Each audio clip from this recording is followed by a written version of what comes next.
Assalomu alaykum, hurmatli televizor ko'rguvchilar. Yaxshimsizlar? Dunyo qurultiyi Tor televiziyasining kunlik xabarlar programmasiga hammanglar xush kelibsizlar. Men Iftixor Abdurshid. Bugun seshanba. Hurmatli ko'ruvchilar, tövani diqqatinglar kunlik xabarlar programmamizning tafsilotida bo'lsin.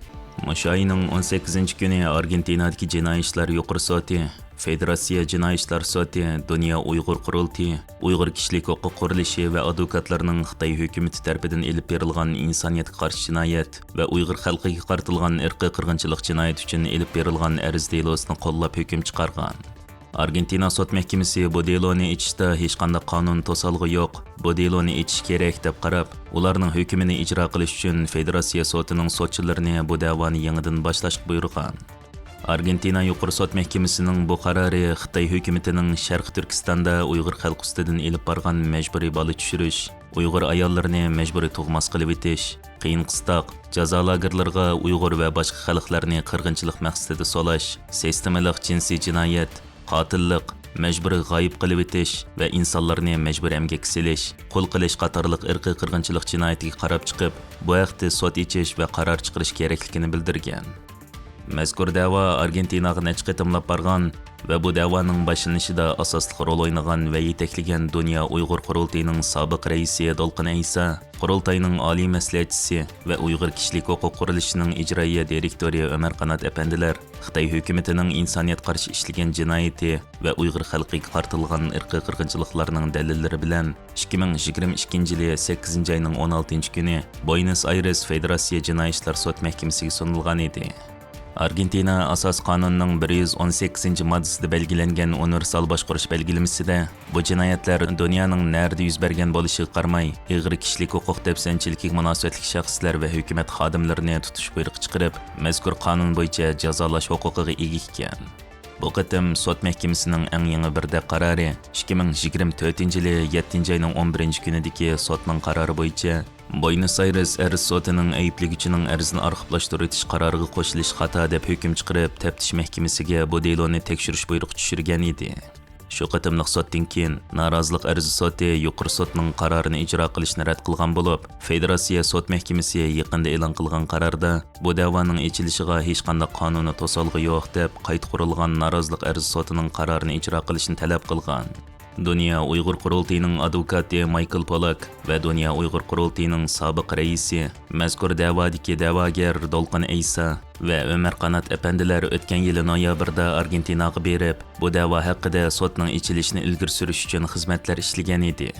Michael Polak Argentinadagi xalqaro da'volarda mol tajribaga ega, hurmatga sazovor advokatlardan Gabriel Cavallo va Juan Netolar bilan hamkorlashib bu da'voni elib bormoqda ekan. Ömer Qanat apandimmo bu haqda sotning jasoratlik va prinsipli qaror chiqarganligi nihoyat muhim ishdir. Uyg'ur xalqi uzun vaqtdan beri azob chekyotidi. Demokratik davlatlar biz uchun ovoz chiqarishni davomlashtirish kerak.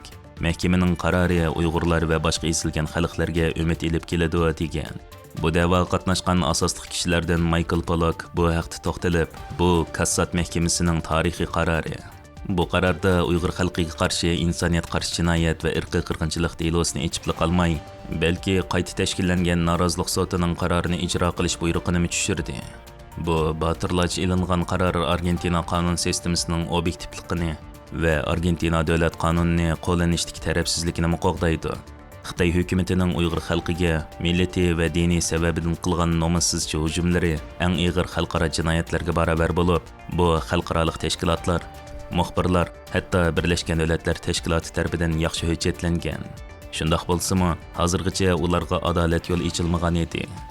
Argentina mahkamalari insoniyat qarshi jinoyat va irqiy qirg'inchilik jinoyatlarini sotlay oladigan bu delo mudofaasiz kishilar va guruhlarga qarshi yurgizilgan vahshiylikning jazosiz qolmaydiganligini ko'rsatadi degan. Bu haqda argentinalik advokat Juan Neto Kassat mahkamasining qarori zo'r ahamiyatga ega. Bu qaror Uyg'ur tashkilotlarining jinoiy tekshirishda xususiy da'vogar sifatida qabul qilinish huquqini e'tirof qiladi. Shundaqla Argentinada dunyo miqyosidagi adolat huquqining Argentina davlat qonunida ko'rsatilgandan boshqa hech qanday qo'shimcha talab qilmaydiganligini belgilaydi. Irqiy qirg'inchilik va insoniyat qarshi jinoyatning qurboni bo'lgan Uyg'urlarning bizning davlatimizda adolat izlashiga imkon berdigani Argentina davlat qonunidir. Biz ma'lum qilingan paktlarning haqiqat ekanligini bilamiz. Bu paktlarni tekshirishning murakkab bo'lib, ehtiyotkorlik talab qildiganligini bilamiz. Haqiqatni bekitish, adolatga erishish va qurbonlarni e'tirof qilish yo'lidagi ilgirlash haqiqatan inkor qilg'ili bo'lmaydi. Buning biz doim ishonch bog'laydigan sistemaning to'g'ri yo'nalishdagi nurg'un qadamlarining tunjisi bo'lishini umid qilamiz. Biz Argentina adliya sistemasining qurbonlarni bevosita anglashini talab qilamiz va jiddiy ham har taraflama bo'lish kerak bo'lgan tekshirishga hamkorlashimiz deb bildirgan. Yaponiya Uyg'ur jamiyati mush oyning 20-kunidan 22-kunigacha Yaponiyaning har qaysi shaharlarida bir yurish faoliyat olib borgan. Dünya Uyg'ur qurultiyi Sharq Osiyo ishlari komitetining mudiri va Yaponiya Uyg'ur jamiyatining muavin raisi Saud Mehmet Efendining bildirishicha, mush oyning 20-kuni Nagasaki shahar markazida, 21-kuni Kumamoto shahrida, 22-kuni atdiganda bo'lsa, Oita shahridagi markaziy bekat oldida tashviqot faoliyati o'tkazgan. 22 iyun tushdan keyin Kyoshi shaharlik yig'in zalida hozir Uyg'urda nima ishlar bo'layotidi nomli doklad berish yig'ini o'tkazib, Yaponiya xalqiga Uyg'ur irqiy qirg'inchiligi va Xitoyning Sharq Turkistonda ilib berayotgan qirg'inchilik siyosatlarini tanishtirgan. Bu kunlarda Yaponiyada nihoyat issiq bo'lishiga qaramay, Yaponiya parlamentining parlament a'zolari va ularning vakillari faoliyatlarga kelib hol so'ragan va bu faoliyatlarga qatnashgan.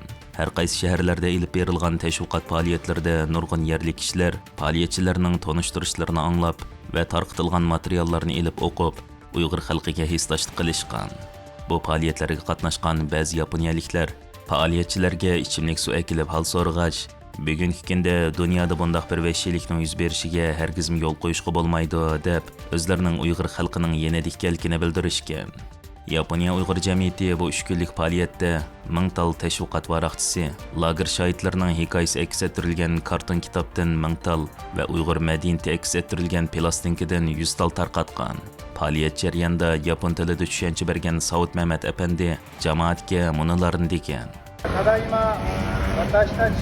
Ko'pchilik yaxshimisilar? Biz Yaponiya Uyg'ur jamiyati va Yaponiya Uyg'ur jamiyatining qo'llovchilari bu yerga yig'ilib, ko'cha tashviqot faoliyati qilyapmiz.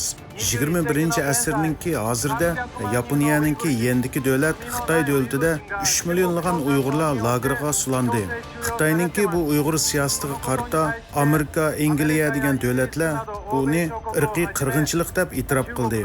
Yaponiyaning parlamentida 2022-yili Uyg'urlarga qaratilgan kishilik huquq dafsanchilik degan qaror elindi. Bu masalani ko'plagan yapon xalqiga bildirish uchun biz butun mamlakatni oralab shunday faoliyatlarni o'tkazyapmiz. Agar Uyg'urlarda nima ishlar bo'lyapti, shuni bilganlar bo'lsa, biz taqdim materiallarni topshirib olsanglar, bu materiallarni ko'rsanglar, tafsili uchurlarga ega bo'la olasizlar. Bizningki masalamizga ko'ngil bilishinglarni, bizningki materiallarni olishinglarni xohlaymiz. Rahmat. Kyushu jug'rafiyalik jihatdan Xitoyga yaqin bo'lg'achqa, Yaponiyaning muhim mudofaa nuqtaliq rayoni deb qaraldigan bo'lib, bu Yaponiya Uyg'ur jamiyatining Kyushuda o'tkazgan tunji qatimliq faoliyati bo'lib hisoblanadi ekan. Saud Mehmet Efendi Yaponiyadagi Xitoylarning soni davomli ko'payayotgan bo'lib, buni Xitoyning ta'sir kuchi ko'payayotidi degili bo'ladi. Biz mush fursatdan foydalanib, Kyushu xalqiga Uyg'urlar duch kelayotgan zulmni anglatish orqali Xitoyning kelgusida Yaponiyaga tehdit ekanligini, Yapon xalqi bilan Uyg'ur xalqining bir saf ekanligini bildirdi deydi. Yaqinqi yillardan buyon Yaponiya Uyg'ur jamiyati yuqorqidagi usulda Yaponiyaning har qaysi rayonlari va yez qishloqlarida Uyg'urlar duchor bo'layotgan irqiy qirg'inchilik va turli zulmlar haqida ma'lumot berib kelayotgan bo'lib, Uyg'ur davosiga aktiv ovoz qo'shayotgan mazkur tashkilotning tarixi va qurilmasi haqida va oldin qat'iy ochilgan umumiy yig'in haqida tafsiliy tushuncha berib, stansimizning maxsus ziyoratini qabul qilgan Saud Mehmet Efendi ma'lumot berib, mundaq deydi. Yaponiya Uyg'ur jamiyati bo'lsa, Yaponiyada anga elingan bir foyda olmaydigan manfaatsiz tashkilot bo'ldi. Bizningki Yaponiyada 1000dak a'zolarimiz bor. Bu 1000 a'zoning ichida taxminan 200 dak a'zolarimizninki bizningki mush umumiy yig'inlarga qatnashadigan, bilet tashlaydigan huquqi bor a'zolar bor. Har yili biz mush 200 huquqi bor a'zolarga qarata bir umumiy yig'in ochib kelayotgan to'q.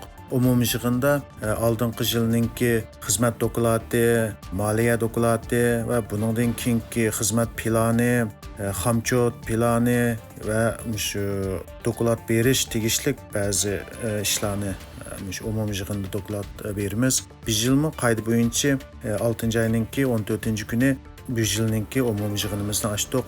Bu umumiy yig'inga bizning a'zolarimiz qatnashgandan sirt Yaponiya Uyg'ur do'stlik gruppasiningki bosh raisi Furya Keiji apandim va Yaponiya Uyg'ur do'stlik gruppasiningki bosh kotibi Ishibashi Rintaro apandim va bu do'stlik guruhininki sobiq bosh kotibi Mitsubayashi Hiromi apandim va sobiq bosh kotibi Nagao Takashi apandim. Shunun bilan birga Uyg'urlarni qo'llayotgan mamlakatlik yerlik parlament guruhininki bosh raisi Maruyama Akihiro apandilar tabriklash so'zi va nutq so'zladi. Bu daqi yig'inimizdami shu qoida bo'yicha bizningki oldingi yilninki dokladi va bu yildagi plan, xamchot deganlarni a'zolarga doklad qildik va a'zolarning ma'qulligini olib bu planni rasmiy ijro qildiganga sunildi. Endi yig'indan keyin shu moliya dokladamda xizmat dokladlarini xuloslab Tokio shaharlik hukumat va munosabat organlariga yo'llaymiz. Seyrek topa, ya'ni Seg'iz topa vatanimiz Sharq Turkistondan chiqadigan va Xitoy butun dunyoga eksport qiladigan harbiy texnika va sanoatda eng keng ishlatiladigan bir tur bo'lib, 2010-yili Xitoy Yaponiyaga qarata seyrek top eksportini cheklash orqali besim qilgandan keyin Yaponiya sanoat sohasi zapas saqlash iqtidorini o'stirish kerakligini tonib yetib, xom ashyo zapasini qurib chiqqan va Koreya mo xom ashyoda 100 kungacha Xitoyga tayanmay turibmi ish ilib bora oladigan holatni shakllantirgan edi. Ammo Yevropaning tabiiy gaz va neft zapasi kapolatga ega bo'lsa-mu, sanoat ham harbiy sohaga ishlatiladigan seyrek topa va kuchli magnitda Xitoyga tayinib qolganligi uchun yaqindan buyon Yevropa sanoati Xitoyning besimi ostida qolgan. Yevropa ittifoqi buningga qarata jiddiy ravishda xalqaro xom ashyolar qonunini tuzib chiqib, 2030-yilgacha 35 turlik muhim xom ashyoda 60% o'ziga tayinish va zapas saqlash salmoqini oshirishni hamda bu qonunni darhol ijro qilishni yo'l qo'ygan. Hozirgacha Yevropa ittifoqi 43 tur bo'yicha qurilishlarni boshlagan bo'lib, mutaxassislarning qarashicha bu Xitoyga nisbatan sana tayanmaymi yashag'ili bo'ladi degan ma'nodagi ochiq ogohlantirish hisoblandi ekan. Hürmetli körürmenler, yuqorida diqqatingizga kunlik xabarda programmamızning tafsilotini sundik. Kelar qitimliq sonimizgacha ko'rishgacha omon bo'lgaysizlar. Stansimizning YouTube kanaliga a'zo bo'lishni unutmang. Xayr xo'sh.